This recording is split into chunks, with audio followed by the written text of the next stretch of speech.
नमस्कार, आप live series देख रहे हैं। आपके साथ मैं हूं वसीम खान और आप लाइव सीरीज का खास कार्यक्रम देख रहे हैं मुद्दे की बात। देखिए, हमने आपको वो तस्वीरें दिखाई है जहां तमाम वित्त रहित शिक्षक लगातार प्रदर्शन कर रहे हैं, धरने पर बैठ रहे हैं और तमाम बिहार विधान परिषद के जो सदस्य हैं उनके घर जा रहे हैं, डेरा डाल रहे हैं। आज भी आप तस्वीरों में देख रहे होंगे रोशन कुमार, जो कि वित्त रहित शिक्षकों की आवाज को बुलंद कर रहे हैं, वो इस वक्त हमारे साथ जुड़े हैं और जुड़े भी हैं तो मदन मोहन झा जी के आवाज से। तस्वीरों में आप मदन मोहन झा जमीन पर बैठा देख रहे होंगे। रोशन जी, बिना वक्त जाया किए हुए सीधा सवाल, लगातार आप तमाम बिहार विधान परिषद के जो सदस्य हैं, उनके घर पहुंच जा रहे हैं, दल बल के साथ पहुंच जा रहे हैं। 2 तारीख को बैठक होनी है।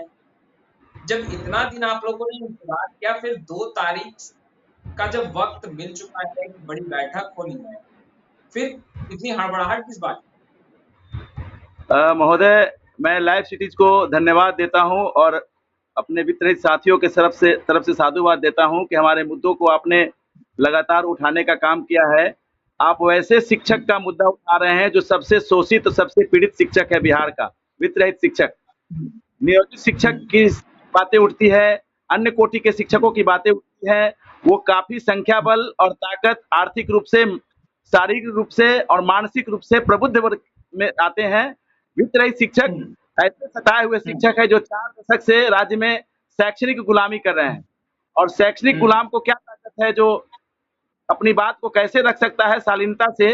इस वजह से हम लोग माननीय विधान पार्षद के पास आके गुहार कर रहे हैं, इनके घर पे आके इनको खबर करके आते हैं और धावा नहीं बोल रहे हैं, इनको बता के आते हैं। रही बात बैठक की, तो बैठक इसके पहले भी कई बैठक हुई है, नतीजा नहीं निकल पाया है और ये समस्या ज्यों की त्यों धरी रह गई।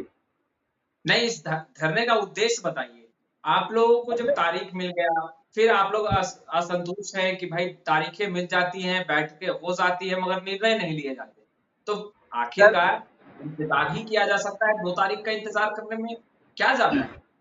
नहीं, इंतजार की बात जहां तक कर रहे हैं ना, जिस व्यक्ति को 10 साल से 1 रुपया मिला नहीं हो, ये सरकार का तथ्यात्मक मैं बात बता रहा हूं कि जिसको 1 रुपया मिला नहीं हो और ऐसे दर्जनों बैठकें होती रही हैं विधान परिषद में, लगातार हमारे माननीय विधान पार्षद हमारी बातों को रखते रहे हैं, मगर सरकार के कान पे जू नहीं रेंगती है। सिर्फ एक बैठक तय हो जाती है, इसके पहले भी 3 बैठक हम लोग देख चुके हैं। बैठक तय हो जाती है, कोई और माननीय आते हैं, पदाधिकारी आते हैं, हमारी समस्या का समाधान नहीं निकलता है।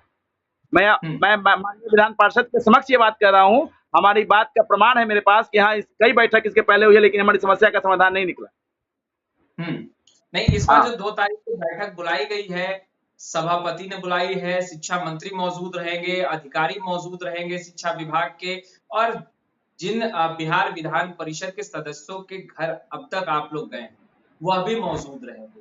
ऐसे में तो विश्वास होना ही चाहिए। विश्वास को और अपने बात को मजबूती से बनाए रखने के लिए हम लोग माननीय विधान परिषद के पास गुहार कर रहे हैं। हम बैठेंगे, 2 तारीख तक बैठेंगे, हम कहीं नहीं जाने वाले हैं, हम यहीं बैठेंगे। हम लोग के पास जाने की सुविधा भी नहीं है। हम लोग तो जैसे तैसे कर्जा करके ब्याज पर पैसा लेके घर चलाते हैं। यहाँ पटना आने के लिए हम लोग को सोचना पड़ा है। हम लोग जैसे तैसे जहां तहां रुक रहे हैं और आके इनके पास रोज दिन ब दिन हम लोग एक एक व्यक्ति के घर पे जा रहे हैं और अपनी बात रख रहे हैं। तो मदन मोहन झा जी भी तस्वीरों में दिख रहे हैं। रोशन जी, मदन मोहन झा जी से भी हम बात करना चाहेंगे। मदन मोहन झा जी, तमाम वित्त रहित शिक्षक आज आपके घर पर है, आप भी जमीन पर बैठे हैं। 2 तारीख मुकर्रर किया गया है, बड़ी बैठक बुलाई गई है। क्या इन लोगों की मांगे अब सुनी जाएगी? निश्चित रूप से सुनना चाहिए सरकार को। सभापति महोदय ने इस बात से अपनी सहमति जताई थी, जो वित्त रहित शिक्षकों का जो मामला है वो जेन्युइन है। और जब विधान परिषद चलता है तो 50% से ज्यादा समय शिक्षकों के समस्या में गुजर जाती है। और जो लोग का डिमांड है उस पर पहले भी कई मर्तबे सभापति महोदय के अध्यक्षता में बैठक हो चुकी है और हाउस में भी, सदन के अंदर भी सरकार ने सहमति जताई है, इनका डिमांड सही है, उसके बावजूद उसका कोई निराकरण नहीं हो पाया है। तो हम लोग पुनः जब बहुत हल्ला गुल्ला हुआ हाउस में, तो सभापति ने एश्योर किया कि इस बार इस सभी समस्या का समाधान हम करेंगे, अपने स्तर से बैठक बुलाएंगे और आप लोग का जो जो समस्या है सब बातचीत करेंगे, उसका कुछ न कुछ इमीडिएट निराकरण करेंगे। शिक्षकों के विषय पर और बिहार में शिक्षा व्यवस्था दुरुस्त हो, इसको लेकर मदन मोहन झा को हमने सदन में गरजते देखा है, सवाल उठाते देखा है, मगर सरकार जो दावा करती है कि सबसे ज्यादा सरकारी पैसा अगर खर्च होता है तो बिहार की बदहाल शिक्षा व्यवस्था को दुरुस्त करने में, और उसके बाद फिर निकल कर आती है कि सालों साल से वित्तरहित शिक्षकों को अनुदान नहीं मिला, और फिर इंफ्रास्ट्रक्चर को लेकर के बातें निकल कर सामने आती है। नहीं, बजट का जहाँ तक सवाल है, शिक्षा पर काफी बजट है, लेकिन ये जो वित्त रहित का अनुदान का मामला है, वो तो सरकार का डिसीजन था शुरू से, लेकिन उसमें 8 साल विलम्ब करना कहाँ से उचित है। आप घाटा अनुदान के बारे में अनेकों बार डिस्कस कर चुके हैं, उसका आकलन करा चुके हैं, तो हम समझते हैं कि 50% से ज्यादा कॉलेज है जो अनुदान और मासिक वेतन को अगर जोड़ दिया जाए तो उससे ज्यादा पैसा नहीं लगता है। तो हालत में अगर घाटा अनुदान भी एक फिक्स हो जाए तो उसमें सरकार को कोई बहुत हानि नहीं हो, आर्थिक रूप से भी नहीं हो, लेकिन सरकार के पता नहीं कहाँ नेग्लिजेंस के चलते ये उसका इम्प्लीमेंटेशन नहीं हो पा रहा है। सर कुछ आंकड़े 300 से अधिक वित्त रहित शिक्षकों की जाने गई, पैसे के अभाव में, आर्थिक तंगी के अभाव में, अनुदान नहीं मिला, कई सवाल हैं, ज्ञापन तो आपको भी सौंपा गया होगा, रोशन कुमार जो भी नेतृत्व कर रहे हैं, और वित्त रहित शिक्षकों ने आपके आवास को पूरा घेर रखा है। ऐसे में उन वित्त रहित शिक्षकों के परिवार को क्या अनुदान मिलेगा, क्योंकि आंकड़े बहुत ही चौंकाने वाले। नहीं, ये जो अनुदान का जो मामला है, जो पुराना अनुदान है, वो उनके जो आश्रित हैं उसको हम लोग देते हैं, लेकिन ये बात है जो इलाज के अभाव में, पैसे के अभाव में कई शिक्षकों की मृत्यु हुई है, ये हम व्यक्तिगत रूप से जानते हैं, और हम हैं वहाँ कई शिक्षकों को हमने इसमें आर्थिक मदद भी पहुंचाई, लेकिन ऐसा है, लेकिन आश्रितों को जो उनका अनुदान होगा वो देने का प्रावधान है। आप मानते हैं सरकार दोषी है, आप मानते हैं सरकार दोषी है, वित्त रहित शिक्षकों की जो जाने गई, सरकार दोषी है, इन मुद्दों को देखकर भी नजरअंदाज किया जाता रहा सालों साल, आप मानते हैं इस बात को? निश्चित रूप से दोषी है सरकार। आप ही बताइए, अगर आप नहीं गश्ते हैं, नहीं देते हैं तो कोई बात नहीं, उसके लिए लोग लड़ाई लड़ेंगे। जो चीज शुरुआत हो चुकी है, आपका आप ही का आश्वासन है, कोई दूसरे का नहीं है, आप ही किए हैं, और उस हालत में आप नहीं देते हैं तो आप कहीं न कहीं दोषी हैं। कोई घटना एक आखिरी सवाल लेकिन मेरा वक्त जाया कि वो एक आखिरी सवाल देखिए, जब शिक्षकों की बात हो रही है और खास तौर पर वित्त रहित शिक्षक जो लगातार दर-दर की ठोकरें खाते रहे हैं, आज आपके आवास पर हैं, इससे पहले भी वीरेंद्र नारायण जी के आवास पर पहुंचे थे, इससे पहले संजय सिंह के आवास पर पहुंचे थे, मगर सवाल ये है शिक्षकों को लेकर के जो शिक्षा विभाग की तरफ से फरमान जारी किए जाते हैं, उसे मदन मोहन झा जी कैसे देख रहे हैं? वेतन को रोक देना, अनुदान को रोक कर रखना, ये तमाम फरमान, क्या इससे बदहाल शिक्षा व्यवस्था दुरुस्त हो सकती है? शिक्षकों पर हंटर चला। जब तक शिक्षक मानसिक रूप से मजबूत नहीं रहेंगे तब तक शिक्षा प्रणाली क्या सुधरेगी? आप ही काम करते हैं, अगर मेंटली आप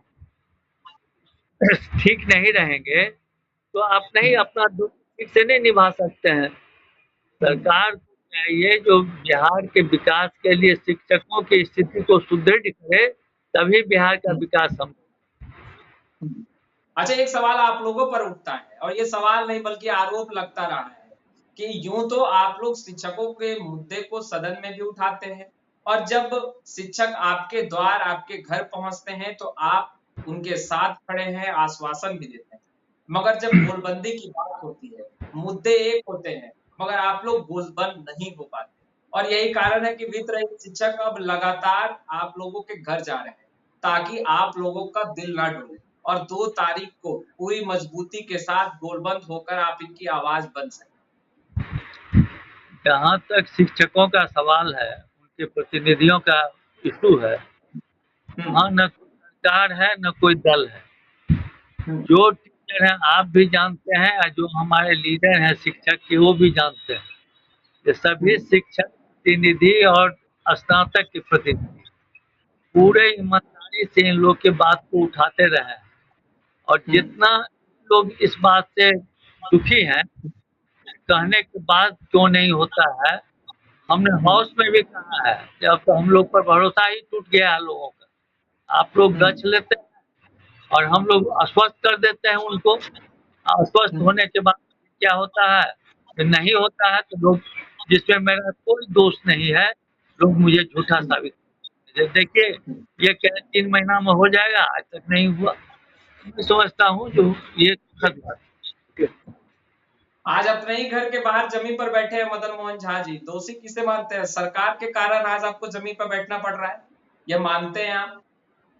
नहीं, हम शिक्षक भी हैं और शिक्षकों का प्रतिनिधि भी करते हैं, इसलिए अपने शिक्षक साथियों के साथ बैठे हुए हैं। तो देखिए मदन मोहन झा जी थे और शिक्षकों को लेकर लगातार आवाज बुलंद करते रहते। 2 तारीख मुकर्रर किया गया है। देखिए तमाम जो एमएलसी हैं उनके घर पहुंच रहे हैं वित्त रहित शिक्षक, मगर आज देखिए यह तस्वीरें हम आपको दिखा रहे हैं, बिहार विधान परिषद का आवास है, मदन मोहन झा जी का घर है। घर के बाहर मदन मोहन झा जी जमीन पर बैठे हैं और पीछे जितने भी चेहरे आपको दिख रहे होंगे वह वित्त रहित शिक्षक हैं जो अनुदान को लेकर लगातार दर-दर की ठोकरें खाते रहे। हालांकि इनका मुद्दा लगातार सदन में उठाया जाता रहा। आपने मदन मोहन झा को भी सुना। फिलहाल इस वीडियो में इतना ही। आपका बहुत बहुत शुक्रिया।